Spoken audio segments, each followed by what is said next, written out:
Maiden speech, Christine Jardine.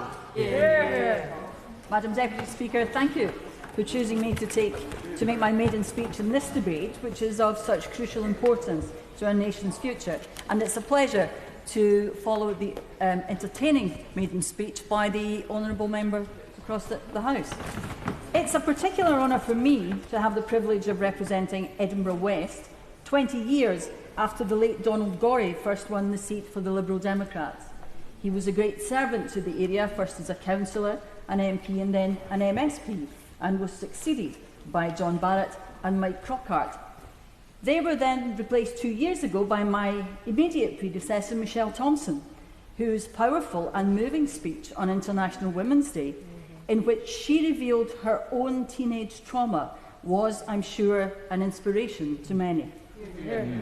Now it is my privilege to serve the communities of Edinburgh West. I know each of us is confident of our constituency's own uniqueness, but there can surely be few sites which compare to the majesty of our 3 bridges across the Forth. Whether you arrive by land, by rail or by air in Edinburgh West, those 3 bridges seem somehow to encapsulate the essence, the history of British engineering and its success. From the stark red girders of the 19th century Forth Bridge, now a World Heritage Site, to the distinctive 1960s architecture of the Road Bridge, to the striking 21st century sleekness of the soon-to-be-completed, we are promised, Queensferry Crossing. And all created along the route of Queen Margaret's 11th century crossing, from which the community in their shadow takes its name, South Queensferry. It's just one of the many socially and culturally diverse communities, from Newbridge, Rathall, Rathall Station and Kirkliston in the west, through Barnton, Cramond, Muirhouse, Davidson's Mains, Blackhall, Drumbray, Drylock, Gostorphin and Murrayfield, whose stadium is of course home to Scottish Rugby Union, where we look forward to greeting the other nations of the United Kingdom, often with trepidation. But Edinburgh West is also home to one of Scotland's most celebrated couples, Tian Tian and Yang Guan, the UK's only giant pandas. I appreciate the Right Honourable and Honourable members on the opposite may be relieved that they are no longer outnumbered in Scotland by the pandas since the most recent general election. Can I reassure them that I sympathise? They were not alone.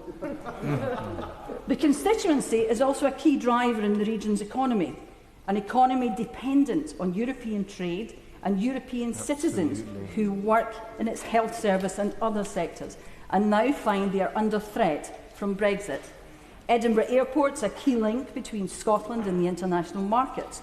The Royal Highland Show, crucial to agriculture, the RBS headquarters, a new bottling plant for one of the world's leading drink companies, all represent an economy now tensely awaiting the outcome of the next 2 years of negotiations. And while we're an area which benefits from being home to many of these companies, our communities are not without their challenges. They are challenges common to many across the UK. The pressure on public services, rising household debt, overstretched health and welfare services. While there are also local issues, such as a controversial proposal for a new flight path into Edinburgh Airport, and the threat to a green belt and pollution along St John's Road. I intend during my time here to dedicate myself to working with those groups who take on those challenges. Groups like the award-winning Tenants in Residence in Muirhouse, or the Gostorphin community, which is currently working to rebuild its historic public hall, and many others who campaign tirelessly to improve the lives and the welfare of their neighbours. I promise to be their voice on the issues which affect their lives, their livelihoods and their health. I will work on their behalf for the open, tolerant society I believe in, which offers opportunity for all and protects our human rights. And I will remain true to the promise I made on the doorsteps of Edinburgh West last month, to stand up for the constituents' view, clearly expressed now in 2 referendums and this most recent general election, that while its overwhelming preference is to remain at the heart of the EU, they will have no truck with independence and are determined that that will be as part of this United Kingdom.